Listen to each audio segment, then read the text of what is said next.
Hey guys, it's Eric here, and we're back with another episode of the Political Incorrectors podcast. I said my name, but I'll act in accordance with how we usually do when we kick off with the podcast. My name is Eric, And my name is Luke. and in this episode, we're going to be talking about a very important subject that a lot of people have been talking about over the past while in the media and the like, and that is women in Irish politics.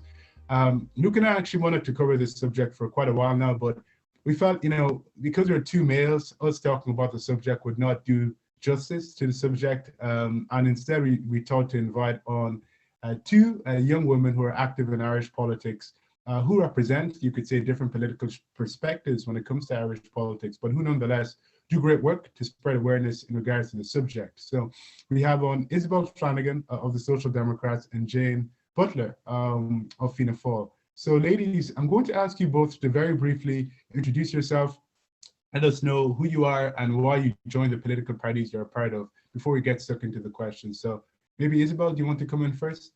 Hi, yeah, thanks for having me first of all, Eric and Luke, and it's great to be on with Jane as well. So my name is Isabelle, I'm 19 and I'm from Castlereagh, County Roscommon.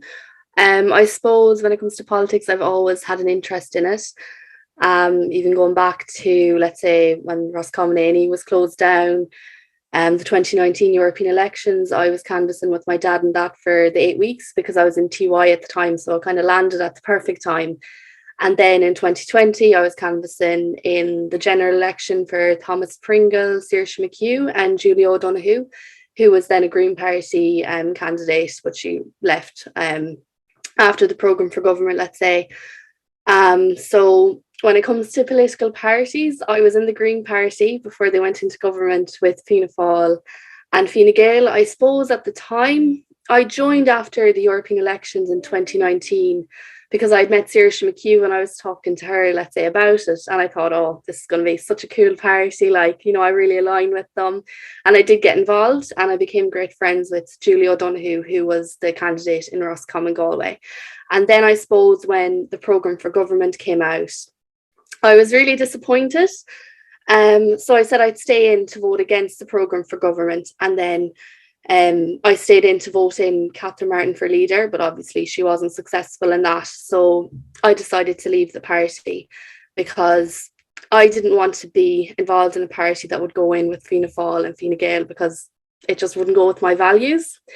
And then I kind of took a break from party politics, let's say. And there started to be a big conversation about the Social Democrats, and I was kind of keeping an eye on them. I was watching Holly Kearns in particular because I felt like I could relate to her more than, let's say, Catherine Murphy, because Holly is obviously a lot younger.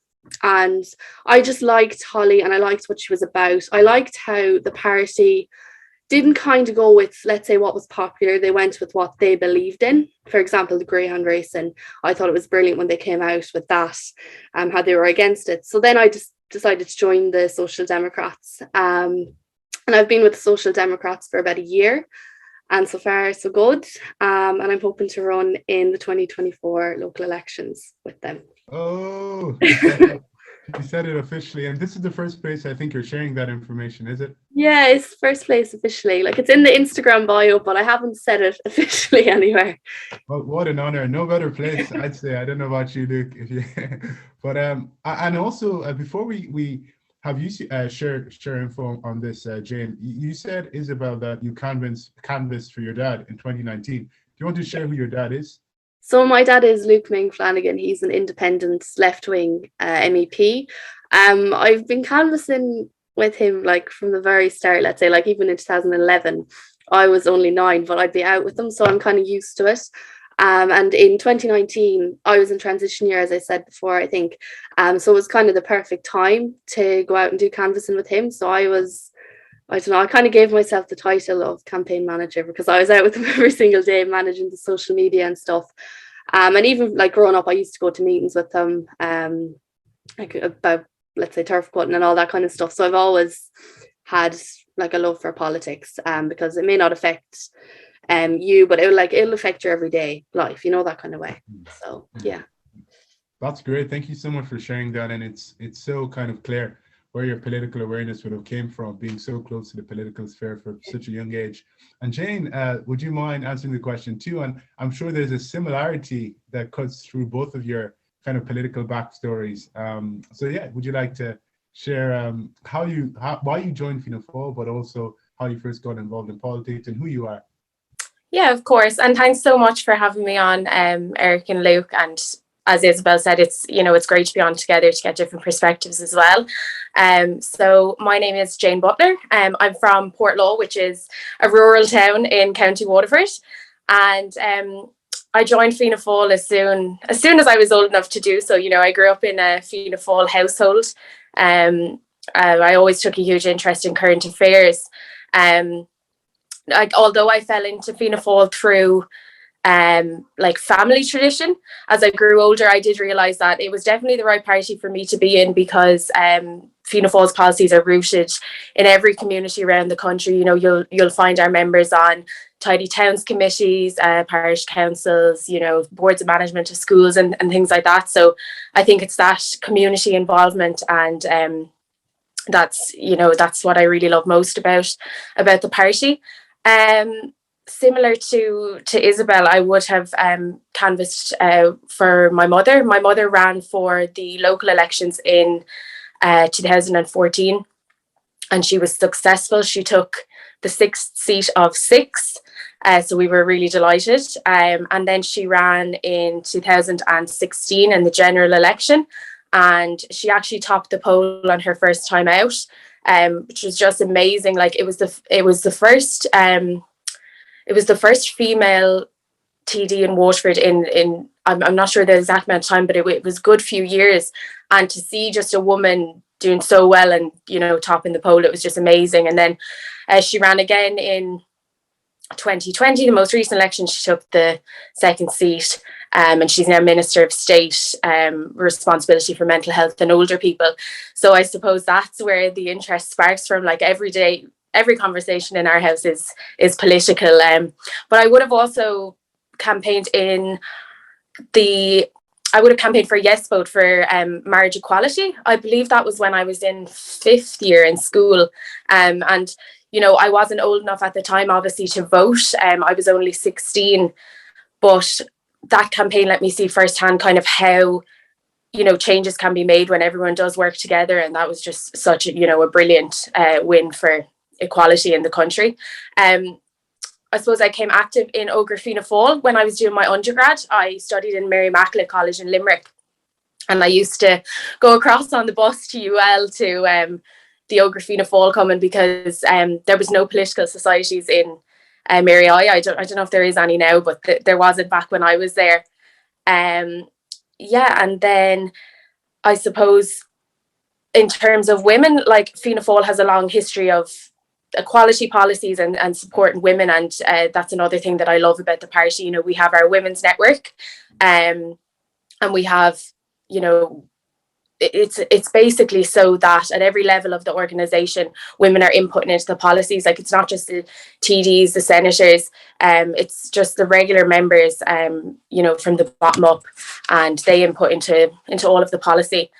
So then where I am today is I'm doing a master's in local government management. I'm a policy nerd. I love policy, so I wanted to do something that was very kind of policy heavy. So I'd have a special interest in kind of like spatial planning and how to make the best out of our regions as places to live and work. So after my master's, I'd hope to work in something like that, shaping policy around that and implementing it, hopefully. So yeah. So thanks, Jane. We got the exclusive from Isabelle there about 2024 and her plans for Roscommon. And I think, masters in local government, interested in spatial planning. Do you have any plans for 2024 that you want to share with us? I get asked this all the time, like, oh, will you follow in your mom's footsteps, whatever. It's actually, it's not for me. I much prefer, although I'd say that actually shocks a lot of people, but I know we're going to touch on maybe some of the abuse that's faced by female politicians, but currently at this very moment, it's not something I could see myself doing, but I'd never rule it out either. So yeah, maybe not the next one, but maybe the next one. Never say never. Lovely. So watch this space, basically. Brilliant. Thanks, Jane, and thanks, Isabelle. They were really good introductions. And I think it gave people a real solid kind of insight into who you are and where you come from. But I suppose to move into the kind of substance of the conversation, when myself and Eric kind of sat down and spoke about what we want to do for our next episode, I suppose one of the biggest stories at the time in Irish politics was the National Women's Council's rally for International Women's Day, and the kind of controversy that came about as a result of that. And I suppose for listeners or viewers who might not know what happened, in a nutshell, the National Women's Council organised a protest rally outside Leinster House for International Women's Day. And there was a range of speakers from civil society and politics. And it happened that the speakers from kind of elected politics were all opposition politicians, like Mary Lou McDonald, Ivana Bacik from opposition parties, basically. And it was kind of highlighted that no women from government parties, so Fianna Fáil, Fine Gael, the Green Party, were going to be given a platform at this rally. And it resulted in a kind of, you could say, a national conversation. There was 2 episodes of Joe Duffy dedicated to the topic, opinion pieces, columns, the whole lot. It was a big story for about a week, I'd say. It's still reverberating today, even this week. So I suppose my question to both of you is, how do you think the protest rally was handled by the National Women's Council? Basically, what's your opinion on this discussion? And I might start with Isabelle, if that's all right, and then I'll go to Jane. So with my understanding of that rally, I thought it was perfect, amazing. It was a rally, I suppose, in my opinion, I thought it was kind of not against the government, but against the way the government behaves around, let's say, women's rights. And like with the government politicians getting angry, I kind of thought that would happen anyways. But I would prefer if they use their anger in the chamber. So let's say if there was a vote and it wasn't the best for women's rights, if they went against their government colleagues, because I think, you know, men and women, we don't see that a lot in government. They mostly go with the government, even if it is obviously wrong. And I think the National Women's Council did handle it well. I don't see why you would have, let's say, a government minister or a government TD speaking at a rally against the government and their actions and decisions. So yeah, I just thought it was a bit weird when I saw Fine Gaelers and Fianna Fáilers and Green Party members on Twitter angry about it, but I suppose that's what they're going to do. I just thought it was a good idea to have a rally outside the Dáil with opposition parties speaking. And yeah, that's my opinion on it. Okay, thanks, Isabelle. Jane, do you want to come in on that? Yeah, sure. So I think the main thing that struck me is when you visit the Women's Council website, they describe their ambition as an Ireland where every woman enjoys true equality and no woman is left behind. So I was disappointed to see the kind of divisive nature of the rally. I think it lost credibility before it's ever even happened. I do think that there are some brilliant women working in government every day on women's rights. It'd be remiss of me, obviously, not to mention my mother when I'm speaking about this. She's, as I said, Minister of State for Mental Health and Older People. One particular thing that is very dear to us that she's been working on recently is mental health supports for women at all stages of pregnancy, be that before, during, after pregnancy. It could be an extremely challenging time on a woman's mental health, and she's working so hard to make sure that the correct supports are in place for all women that go through that. I do also think Minister Helen McEntee, although she's not from my own party, she's in Fine Gael. In fairness, she is an excellent Minister for Justice. She is working so hard implementing policies such as the stalking legislation, making strangulation a single offence, like all these things that are in an attempt to stamp out domestic violence. And there's obviously a lot more that has to be done. And no one's saying it's perfect and no one's saying we're there yet, but I suppose these kind of things don't happen overnight. And as well as that, we're very lucky to have a Minister for Health at the moment who he's really engaged with women and listens to women around him. He's introduced the first ever menopause clinics policies to tackle period poverty, and the provision of free contraception in the budget for young women up to age 25, and it's going to be expanded beyond that as well. Now, although it was brilliant, it was disappointing to see the brilliant women that were excluded from government. I was actually more disappointed to see no real representation at the rally for minority groups, such as, you know, women of colour, women from the travelling community, women with disabilities, and LGBTQI plus women. Now, I know the Women's Council came out, I think it was the following day, and they said they're waiting on women from these groups to, you know, let them know whether or not they can attend before they can be added to the poster. But I did think this was strange that it was only said when they were called out on it. So I suppose we'll never know if they actually had those women lined up or not, or if they were added kind of, you know, after the fact. And then I just think a more useful approach would have been to have no political speakers at all. Like, I'm not really calling for the government parties to be included. I just think they should have just kept it non-political. Like, International Women's Day is for everyone. It's not for politicians, it's for women. And I just think that the main speakers, you know, the opposition party speakers, they already have such a huge platform. They've platforms in the Dáil, the Seanad, constantly on radio and television. And I just think it was a real missed opportunity to not give a platform to those women from, you know, the more marginalised groups. And I found it particularly interesting that they had a speaker on there from Labour, because I do just find it quite strange. Like, if it had happened a couple of years ago, would they have a Labour speaker on there? I don't think they would have when they were in government with Fine Gael. And I think the Women's Council are taking an oversimplistic approach to things, where they're saying, you're in government, you're bad. You enter opposition, you're suddenly good. So yeah, I do think it was disappointing that 500,000 women voted for the government parties in the last election, and I don't think it's fair that their views are excluded. But that would just be my take on it. Thanks, Jane, very much.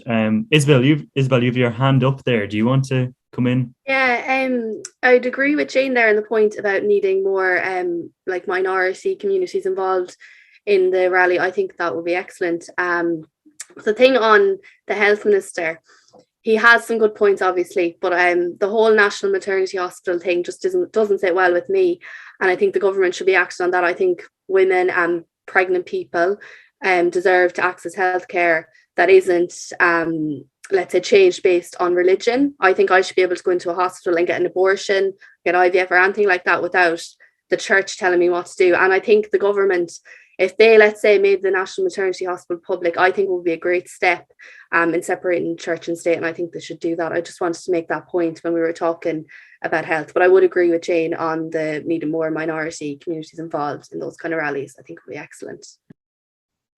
Yeah, no, thanks so much for your points, Isabelle. And it seemed like there was, I don't know, furor after the upload. There were so many different back and forths and to and fro's that were occurring on Twitter in particular.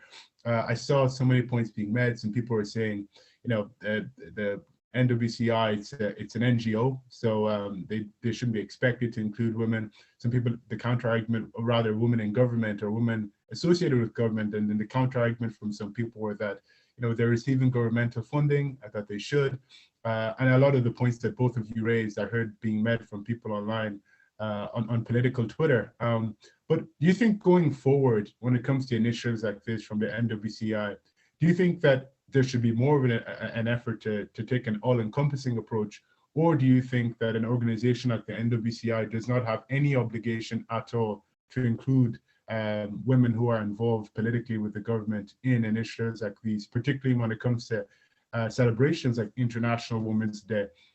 So going forward, what kind of approach would you encourage from a body like the NWCI? Do you think this is tenable, the approach that they took, or do you think, you know, it was an anti-governmental kind of protest that it's sufficient? Jane, would you like to come in first? So, you know, they obviously don't have an obligation of who they have to include just because they receive government funding. However, you know, I do think it would be, I just think everyone working together is just, it's so much, you're going to get so much more achieved. And I just think the divisive nature of it, and you know, they say they're non-political, but they're not really non-political, because like many of the members that are at the top of their boards are members of, or I'm not sure if they were in the past, but they actually used to work for those opposition parties. I know the director, one of the directors of the rally, you know, she used to work for Sinn Féin. So I don't really buy the whole it's not political. I think it's not government political.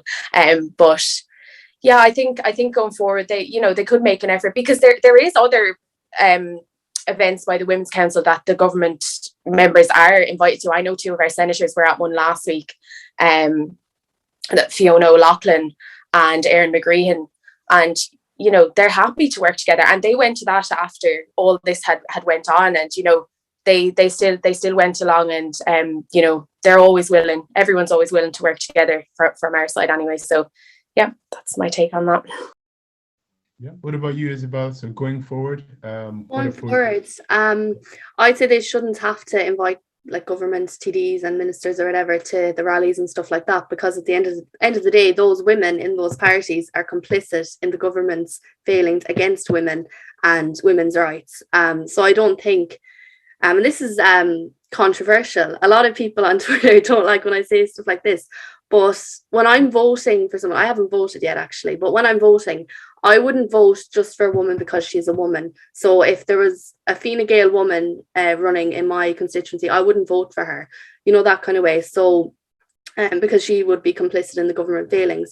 So I don't think that the Women's Council should have an obligation to invite government speakers to events. I think it would be much more useful having opposition at it, because they're the ones trying to push the government for better women's rights. That would be my view on it. Okay, and I think there was an event in Enniskillen, actually, I believe it was organized by the NWCI, about women's role in peace building. And at this event, I think some government representatives were added. I believe Simon Coveney, he delivered the opening speech, and apparently tensions had kind of reduced and minimized, and all parties were getting along symbiotically. So I found that to be quite fascinating. After all the furor and anarchy and hell that was raised as a result of the tension created by the protests, thereafter there seemed to be some kind of symbiosis and harmony. So yeah, it was definitely a very interesting, I think, conversation or debate that it kickstarted, and we'll definitely be resorting to, I guess, parts of what both of you brought up in later questions, or at least one. So the first question that I think speaks to part of the conversation that we're having right now is whether you think there's a difference in approach to the issues pertaining to women's rights, with the government versus the opposition. So do you think the opposition parties, and you can define that as broadly or narrowly as you wish, because of course there are many opposition parties, do you believe that they take a very different approach to the government in regards to approaching women's rights, or do you think there are more similarities than there are differences? So we'll begin with Isabelle, and then Jane, you can come in. Yeah, so from my perspective, as a social democrat and as an opposition party member, let's say, I think there's a huge difference. I think not only in policy has most of the opposition parties been in favour of policies that enhance women's rights, like abortion. Some government parties have failed to take a proper stance on that, I believe. So I would say that the opposition parties, most of them, I'm not talking about Ainty or any of those, do a much better job than the government when it comes to women's rights. And even with women in politics, the Social Democrats are the first party to have a majority female TDs. And you can even see in our party, when you look at it, we don't have mostly men, which you see in a lot of other parties, government parties especially. So when it comes to women's rights, I think the opposition are stronger on it than the government. Like even if we look at history of the way women have been treated in this country, and it has been by Fianna Fáil, Fine Gael, the Green Party, when it comes to the Magdalen laundries, the cervical cancer scandal, all of those things, you see the government and they're complicit in it because they were in government at the time. And I think the opposition do a much better job. I would say that because I'm in the opposition, but yeah. Yeah, no, thanks so much for sharing that, and thanks for acknowledging your unique perspective in all of this. And I'm just going to stay with you, Isabelle, just with a follow-up question to sort of play devil's advocate. Would you say that would you say that the government's approach, in accordance with what you said, is backwards because it's a government approach, or because of the specific parties in question, or would you say that it's deeper than that? Because I know a lot of people argue that when one is in government, there's more constraints, there's more technicalities. You hear this from a lot of government TDs in the Dáil when they speak to, let's say, the opposition. They say that, particularly when it comes to the Fine Gael, Sinn Féin sort of back and forth culture war, the Fine Gael TDs might look to Sinn Féin and say, well, that is wizardry economics, that is juju economics, that's not applicable, that's not empirical. So would you say that some of the failings of the government, as you define them, in contemporary Ireland is a result of the constraints of being in government, or do you think there's somewhat of a hidden will or intention not to confront issues that women face in Ireland that is somewhat deliberate? I think it's just spin. I think it's lousy excuses saying, oh yeah, it's difficult to be in government and all this kind of stuff. But I think it's just, I don't know if I'd call it laziness, because we've obviously had problems like women experience for years and years and years, and things have been done about it, but they haven't been near enough what needs to be done. So with the whole, like, let's say Fine Gael saying Sinn Féin, oh, that's economics isn't good or whatever, I just think it's just excuses. And I'd love to see a left-wing government in Ireland, and what we could achieve, I think would be brilliant. So, yeah. Thanks so much, Isabelle. In our last episode, we actually had a chat with Jack Nolan about a left-wing government. So if you haven't checked it out, listeners, we advise you. And Jane, would you like to come in on this? Yeah, sure.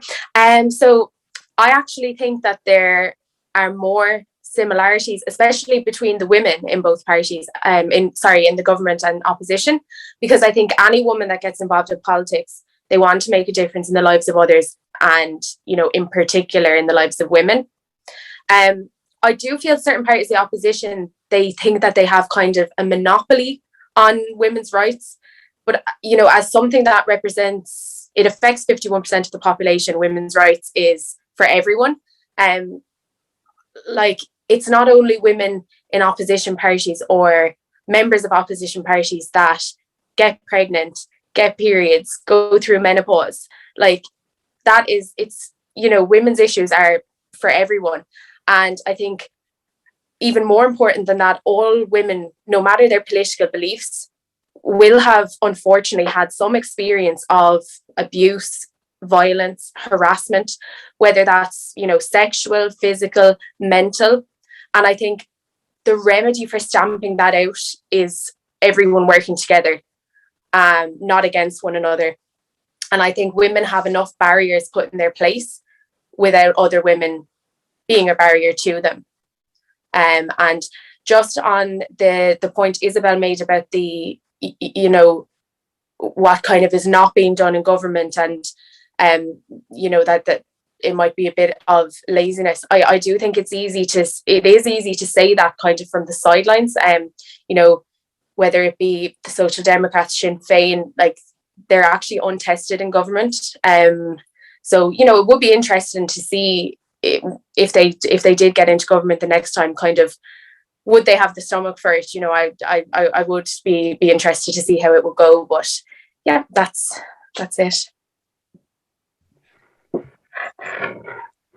Isabelle, do you want to pop in? Yeah, with the thing about, let's say, left-wing parties not having a go in government, I'd say we've had plenty of years and years of watching Fine Gael and Fianna Fáil and the Green Party fail. So I think we would, have a bit of experience in watching it and watching what not to do. So I think if the people of Ireland gave us a chance, I think it would be wonderful, and I think we could make great changes to Ireland and make it a better place. Lovely. Thank you very much. So moving along, we'll move it a little bit forwards. And this next question is actually about something, Jane, you said in response to my question about whether you'd run in 2024. And it's about political discourse in Ireland, generally speaking. But I suppose for this conversation, we could maybe zone in on political discourse and how women in politics are treated online and in public. And my question to both of you is there a problem with political discourse in Ireland and how it targets women or treats women in politics and in the public eye? And Jane, I might let you start on this one. Yeah, sure. So I certainly think there is a big problem with this, especially in Ireland. women in politics seem to receive a much higher level of abuse, and it's a huge barrier for women that enter into politics. You know, it's one of the main reasons that would put me off it. People, as I said earlier, they always ask me, "Oh, would you follow in your mom's footsteps?" And you know, for now, it's a no for me. And the level of abuse that I see her receive, on depending on what's going on, it could be on a daily basis. It would turn anyone off, male or female, from ever wanting to run. I do have some of my own experience with it as well. Just I'd be quite open with my opinions and active on Twitter, and I'm sure Isabelle has come across this as well, as she's very active on Twitter as well. I was recently attacked on Twitter. It was actually like what I'd call a pile-on, and you know, I had just tweeted about the fact that I got my booster vaccine and kind of congratulating the government on it, you know, the excellent rollout of the vaccination program. And I then had this kind of pile-on, and you know, instead of them wanting to discuss with me maybe why they didn't agree with my stance on vaccines, or they didn't agree with the fact I got a vaccine, they chose to pile on me over my weight and my appearance, you know, which is just such a low blow. I think one of them was actually from another woman, would you believe? And she said, I believe it was like, Jane needs to put down the box of donuts and get off the couch once in a while, you know, so, something like this, which I just think, you know, men do get comments about their appearance or their weight or whatever, but I think it's like it's an easier stick to beat women with, because they know that it really, really hurts. And you know, I'm not afraid to say I did cry that day after that pile-on. It did really affect me and kind of made me question, like, should I be so open about my opinions? Like, is this what's going to happen to me every time I try to speak my mind?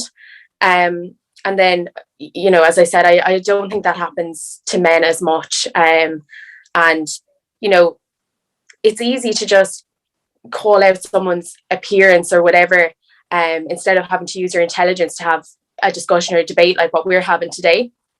I think another good example of this actually was last year at the Fianna Fáil Thinking. Minister Donnelly that day, he actually announced the first ever menopause clinics in Ireland. And he announced it surrounded by his female colleagues, TDs and senators. It was just fantastic. Like, it was historical, you know, that menopause was finally getting the recognition that it deserved, because I think it's something that's been skirted around for a long time. But that whole day and all of the positive things that were announced that day, it was completely overshadowed. There was an article in a newspaper a couple of days later. It was essentially half a page of another woman again, actually, just tearing strips off of the Fianna Fáil women. And it was over what they were wearing, their weight, the colours they chose to wear, saying they looked like circus clowns. That's what she said about my mom, actually, that she looked like she belonged in a circus tent. And I tweeted about it. It actually ended up getting a lot of media attention. And, you know, they did get an apology from the newspaper, but I think the damage was done at that point. And I just think, like, in what other job would you go in and you'd be judged on what you look like, what you wear, rather than, you know, your ability to actually do the job? It's soul destroying, especially when it's another woman as well that's doing it. So yeah, I think there's huge barriers, and it's something that has to be stamped out. And I think the social media giants like Facebook, Twitter, they will have a huge part to play in that. Yeah, I think you're dead right, Jane. And thanks so much for sharing your personal experience. I think it takes real bravery to kind of speak publicly about that. And yeah, I think you're dead right. Like, I'd be quite opinionated on Twitter as well, and I do get abuse, but it's never about how I look or about me personally. It's about my views, and that's tough to take. But I can't even imagine what it's like to be targeted because of, you know, me personally, or because of how I look, and it's really disgraceful. So thanks so much for sharing your personal experience. That was brilliant. Isabelle, I'll throw it over to you. Yes, I definitely relate to Jane there. I've had a lot of that kind of stuff as well. I suppose when I first started, like, kind of putting my name out there, maybe this time last year, I got a lot of comments like, oh, what did they say to? They were like, don't put your face on a poster, you won't get any votes. And that just made me laugh because I have quite a thick skin anyways. Well, it's not right to be doing stuff like that, obviously not. But yeah, I definitely think that women are depicted differently, especially like even in the media. Like I think it was last year there was a thing of Mary Lou in was one of the Sunday papers where she was depicted as a witch. And I don't know, I haven't really seen that about, let's say, Leo Varadkar or Eamon Ryan or Micheál Martin. So yeah, I think there definitely is a different way that people speak to women in politics, and I don't think it's right. But for me, it actually drives me on. Like yesterday, I had some, I presume, middle-aged man in my Twitter mentions saying, need more woke LGBTQ, Black Lives Matter, Antifa, far left snowflake, pot smoking hippies with pink or turquoise hair. And I just found it funny. So I just quote tweeted it and said, like, if you need any of these, I'm your woman. But yeah, definitely like, and I think Jane mentioned the clothes there with the Fianna Fáil women. I think that's disgusting. I think that politicians should be allowed to wear whatever they want to wear, whether it be a jumper and a pair of leggings, or a dress or a suit or whatever. I think you should be able to wear whatever you want. And I would actually love to see people going into the Dáil in leggings and runners, because they're meant to represent the people of Ireland, and not every person in Ireland goes into work or goes about their day in a suit or in a dress or whatever. So I would love to see someone going in leggings and a jumper. It's a bit off topic, but yeah. Thanks so much, Isabelle. An interesting point there for sure. We're moving on again, and it's kind of it does touch on this whole topic of political discourse for sure, and it's about women in politics generally. I think everyone today, or the vast majority of people, would accept that we do need more women in elected politics, because the numbers are still pretty grim. There's been progress in recent years, but women are still certainly a minority in the Dáil, in the Seanad, and in county councils across the country. In Longford County Council, for example, there's just 2 women on the council, and one of those was co-opted to fill a man's seat. So there's serious progress is needed on that front. My question to you both, and it might seem like a bit of a silly question, because I think, as I said, it's generally accepted that we do need women and more women in politics. But it is, why do you think do we need more women involved in politics?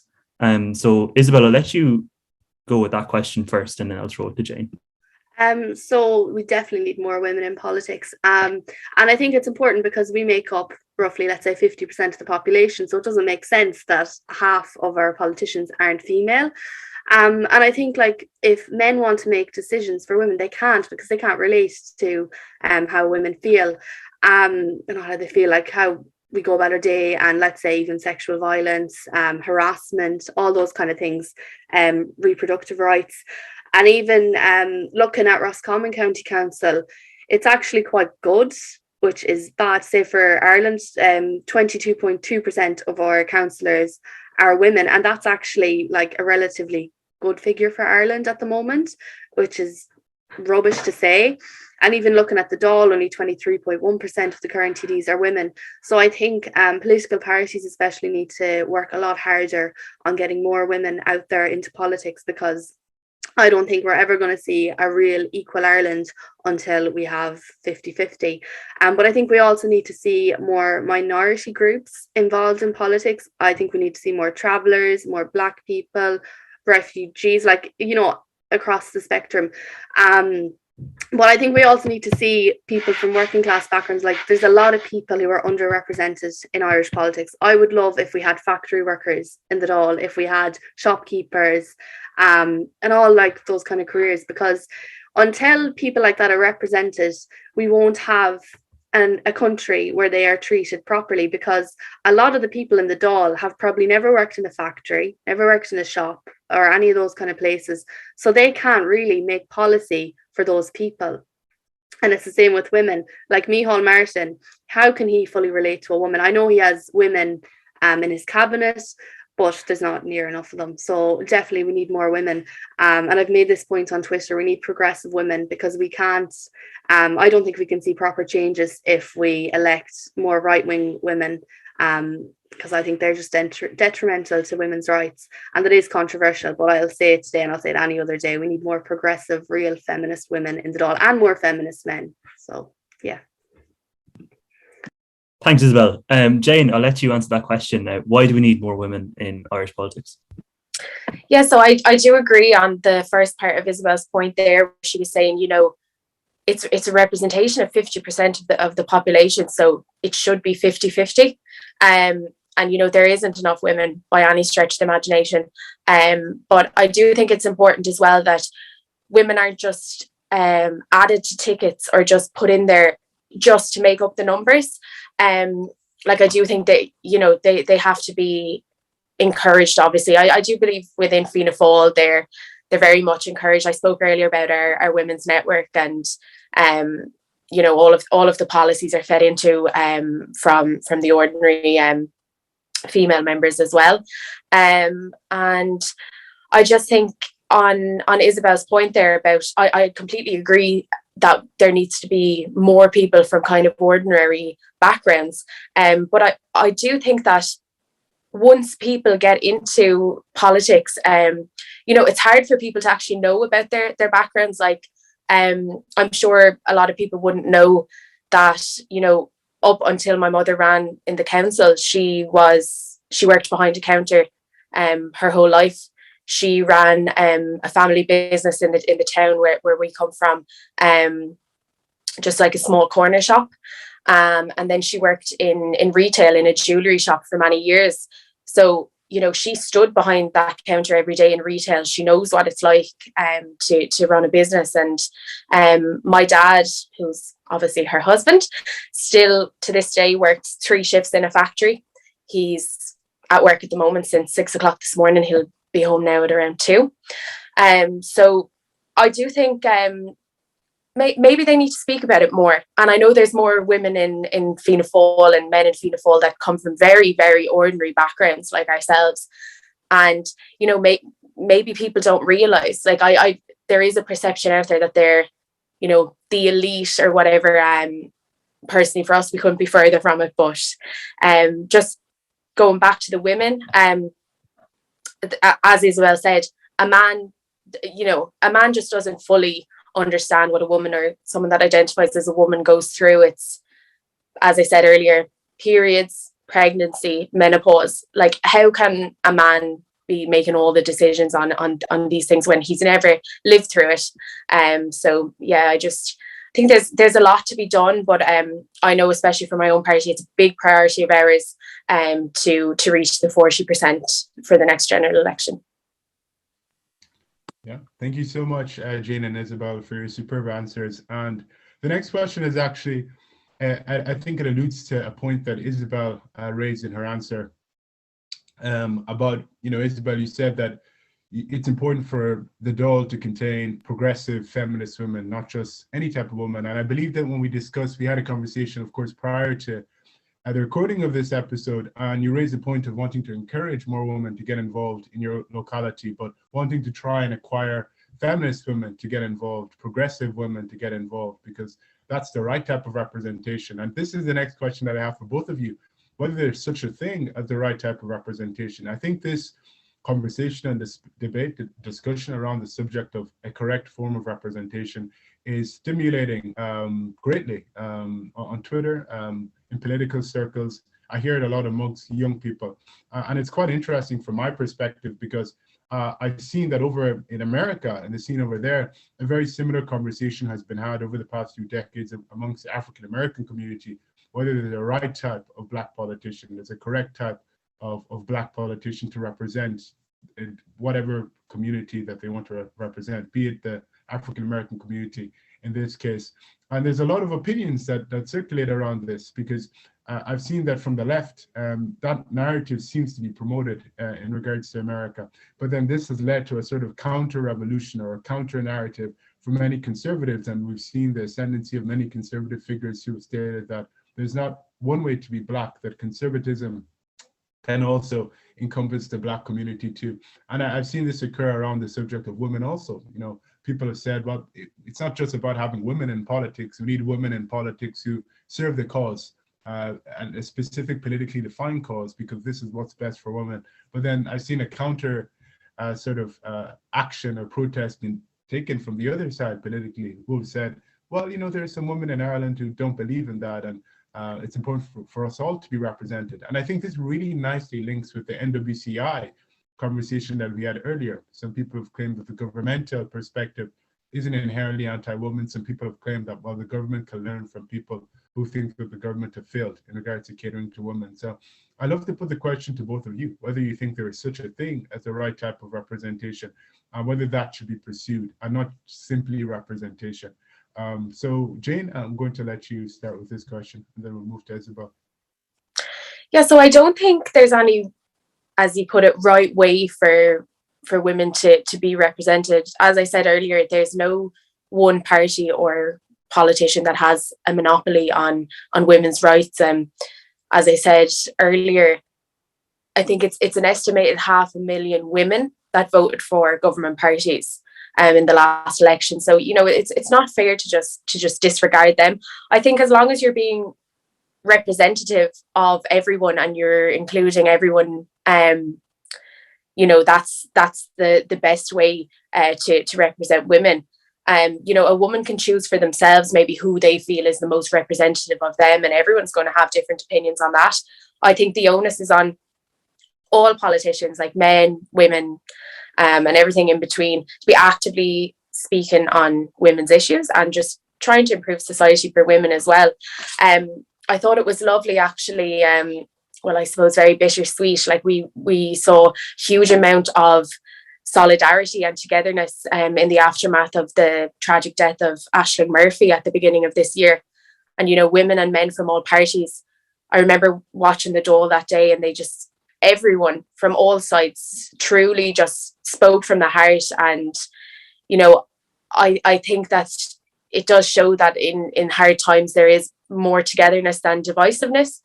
And I would like to think that the ambition that's there to stamp out domestic, sexual and gender-based violence is greater than any disagreements that the parties may have among themselves. Thank you. Isabelle, you can come in. Yes, I agree there with what Jane said at the end, that parties do need to work together to stamp out domestic violence and all the things in between. But when it comes to is there a right way for politicians to represent women, I suppose it depends on the woman, because not every woman has the exact same thoughts. Like, that would be crazy for all of us to agree on literally everything. So like, let's say when it comes to politicians in Roscommon on the county council, there's 4 women there. One of them was co-opted recently, but of the 3 elected, I would not agree with them on most things. I'd say, to be honest, they're very conservative. And I would love to be able to agree with them and support them, because they're women, and I think we do need more women in politics. But yeah, like, maybe they're representing the women in Roscommon who think like them, obviously, but there isn't any on the council that think like me at the moment. Even when it comes to abortion, I was talking to one of them on it, because I'd be very, I don't know what I'd say. I'd like be very in favor of abortion rights, and I was asking her how she campaigned in repeal, because when repeal was on, I was 16, so I was involved in it, but I wasn't heavily involved.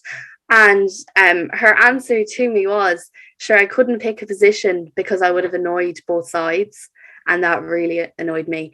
And then I kind of joined the dots together, and the local elections were quite soon after that. So I think she just kind of calculated it and thought, maybe if Roscommon votes no and I come out with yes, then it would be bad for me. So when it comes to the question, I don't think there's a right way for politicians to represent women. It's kind of how they feel is best, and then the women will respond to that if they like it or if they don't like it. If that makes any sense. Yeah. No, thanks so much for sharing your thoughts, ladies. And it's a subject that me and Luke have kind of discussed, not necessarily exclusively when it comes to women, but just generally speaking, even minority groups. Is there a right way to represent a minority?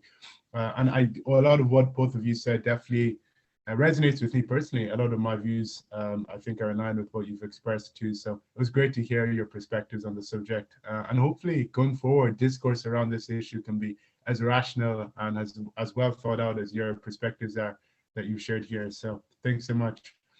So I think we thought we can nicely segue on to the next question. And this is somewhat hopeful. I think this question, it's about whether, of course, Jane, you said that although you're into policy and you're interested in matters at the local government level, you don't necessarily see yourself getting involved in politics. But of course, you're still very young, so that might change in the near future. And Isabelle, you are running in the 2024 election. So, wow, I'm just so excited for you. It's going to be great. But anyways, can you, if both of you got involved in politics, could you see yourselves working together in government in the future? Do you think your party's policies and the values of your parties are so radically different that it would be impossible? Or do you think there's a future in coalition, possibly between both of you, let's say coming from your party political perspectives? And after hearing the thoughts that you've shared in this episode, because Jane, for example, what you touched on there, you said that people might hold a somewhat caricature view about Fianna Fáil and members of Fianna Fáil, that they're the elite, the kind of bourgeoisie. But your mom worked in a jewelry store. She worked behind the counter before she got involved in politics, and this might shatter a lot of thoughts and stereotypes people might have about the party. So this might have led to a sort of learning shift for some of the listeners to the podcast. And Isabelle, you touched on things too pertaining to your background when you're politics and what matters to you, that some people who expect you to be what is it that the guy said, woke BLM, da da da da da. And I love that. Keep calling me that. Yeah, but it's kind of pejorative with the way they try to. But so do you think there's a future after learning what you've learned and appreciating your party political perspectives in the future in coalition if you both got involved in politics? Isabelle, would you like to come in first? So I'd first say, I have my principles and values, and I would never compromise on them to go into government, because I know a lot of people in opposition parties jump at the chance to get into government, and I don't think they think about it enough. For me to go into government with Fianna Fáil, they would have to change a lot, and I don't see that happening. So I would never see myself going into government with Fianna Fáil and Fine Gael. And I was on Shannon's side, and he was like to me, everyone says that they'd never go into government with Fianna Fáil and Fine Gael. But I did have the opportunity to go into government with Fianna Fáil and Fine Gael with the Green Party, and I left because I wouldn't be complicit in that. But when it comes to government, I would love to be in government at some point. And let's say Sinn Féin, People Before Profit, because I'd love to see a real, genuine left government. And if Fianna Fáil want to change who they are to go into government with us, they can, but I don't think that's going to happen. So I don't see myself going into government with Fianna Fáil or any of the government parties, really. Okay, thanks so much for sharing that, Isabelle. Definitely an interesting perspective for sure, and consistent too with your departure from the Green Party. Jane, would you like to come in on the question? Yeah, sure. So as far as I can remember, in 2020, the Social Democrats ruled themselves out of the government formation talks. I think Fianna Fáil, as one of the largest parties, is they're always open to speaking to everyone and hearing different points of view, because the days of one party government in this country are gone. And I don't think they're coming back anytime soon. It's the case all over Europe. We're seeing it all over Europe at the moment, coalition governments. And going forward, it is just going to have to be groups of parties working together. Personally, I think it's very important when you're an elected rep to at least make an effort to enter government, because no one is casting a vote for a politician for them to be in opposition. You're casting a vote for a politician because you like what they stand for, and you want that implemented. And nothing gets implemented without being in government. Just from watching Dáil proceedings, I'm an avid watcher of Oireachtas TV. I watch it every day I can. But just from watching Dáil proceedings, I don't see the current TDs in Fianna Fáil and the Social Democrats getting on or agreeing anytime soon. But one of the co-leaders of the Social Democrats was a minister in a coalition with Fine Gael in a previous life, so you never know. Stranger things have happened, I think. All right, no, thank you so much, Jane, for your insights, and those are really really unique answers to the question, so thanks so much for sharing them. Yeah, genuinely fascinating answers. Who knows? Give it 20 years, 10 years. You never know. Could be ministers together, maybe Taoiseach Taoiseach, who knows? So we've come to our final question of the podcast, and it's been quite the journey. We touched on lots of things. But this question, so I suppose both of you in your own right as young women involved in Irish politics have made an impact and have built a profile. And I mean, you're here today, and that shows, we picked you for a reason, the two of you. But you've done a lot more than just this podcast. Isabelle, obviously, you've been a spokesperson on the national airwaves on a range of issues. You're a high-profile member of Social Democrats. Jane, again, you've made an impact over Fianna Fáil and Fianna Fáil generally. The question I have for you now is, what advice would you give to other young women who want to get involved in politics and make an impact? Because you've done it already, and I've no doubt that you're going to do it in the future. So what advice would you give to young women who want to be like you and get involved in Irish politics? And Isabelle, I'll let you start. So I would say just go for it. Like a lot of people say that, and I know it's scary when you have an opinion and you want to come out and you want to say, like, I believe this, and it can be daunting. Because I remember when I first started doing my interviews, I was so embarrassed, and it's nothing to be embarrassed about, but it was just like a big step because I live in quite a small town, Castlereagh in Roscommon, and I was still in school when I started, so I was kind of nervous about like the reaction, but the reaction was positive.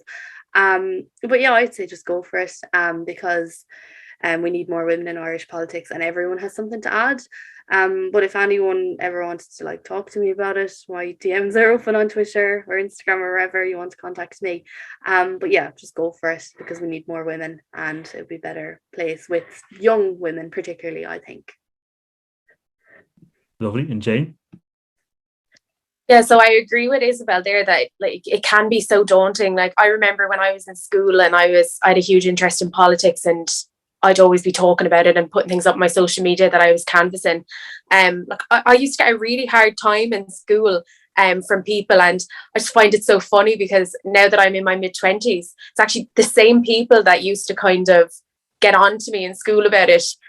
They now try to kind of have discussions with me or debates, like if I put something up on an Instagram post, or they might message me about it, and I'm like, you thought I was weird for being interested in politics in school, and now you want to discuss this with me? Like, okay, it comes full circle. But I think if you have an interest in politics, the main thing that I would say is join a youth wing of a party that you feel your views most align with.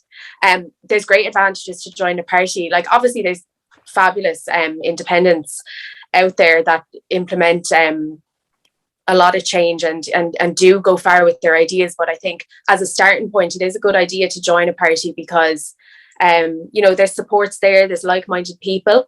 And other than that, like joining a youth wing, especially in college, it's just really good crack. Like I said earlier, I was a member of the Ógra Fianna Fáil in UL, and, you have as many social events as you have meetings, and it's a great way to meet people, and it's like-minded people as well, so you'll end up having friends for life out of that. And I know anyway in Fianna Fáil, like we are open to absolutely everyone and anyone can join us, so I'm sure the other parties are the same. So just find the party that you align most with, and just get involved and join the youth wing. I think that would be my main advice. Brilliant. Thanks so much, Jane. So with that brilliant advice from both of you, we have come to the end of the podcast. I think I speak for Eric as well when I say that that was brilliant. You both had absolutely amazing points through the whole podcast. And there's great learning for both of us to take away from this, I think, Eric, even for ourselves. I think everyone who listens to this podcast will learn. On behalf of Eric and myself as well, thank you both so much for being here, for giving us your time. Really appreciate it. I do want to give you the chance to maybe, if people want to find out more about you, maybe your Twitter, if you want to tell people your handle, if you're open to that. Isabelle, do you want to shout anything out? Okay, so my Twitter handle, it's a bit complicated because I couldn't just do it with my name. So it's Isabelle Flanag 8. And then my Instagram, it's kind of a personal Instagram, but I also put political stuff on it. It's just Isabelle_Flanagan_. So yeah, that's where you can find me. Brilliant, perfect. We can put those in the bio as well, Isabelle, if you'd like. And Jane, is there anything you want to shout out? Any platforms? Twitter is what I use the most, probably for political stuff. So my Twitter is just @JaneMaryButler. And then my Instagram is JaneMaryButler_ because someone took my name. So Brilliant. Thank you so much. And thanks everyone for tuning in and listening to this episode of Political Incorrectors. I know it's been a while since we had an episode, but I do promise that we're going to try put out some more content over the next few weeks and months. So Isabelle, do you have a hand there? I actually just say before we end this is my first debate where it's not just been me and all men. This is my first debate with another woman, which is good, but it's fucking it's fucking crazy. Sorry, of course there. It's crazy. This is my first one. Good for you. First podcast that I've done, and it's nice, and I just think it's been a really good discussion, and although we obviously have very different views, you can see similarities there as well, especially being the daughters of politicians. And I just think it was really good. So thanks so much for having us on, Eric and Luke. I really enjoyed it. Anytime, not at all. Thank you so much for being here. And keep an eye out on our social media, Instagram, Facebook, Twitter. Just search Political Incorrectors, you'll find us. Leave a little rate and review on Apple Podcasts. That helps people to find the podcast and all that stuff. But we will both see you very soon. Thanks so much. Slán. Bye.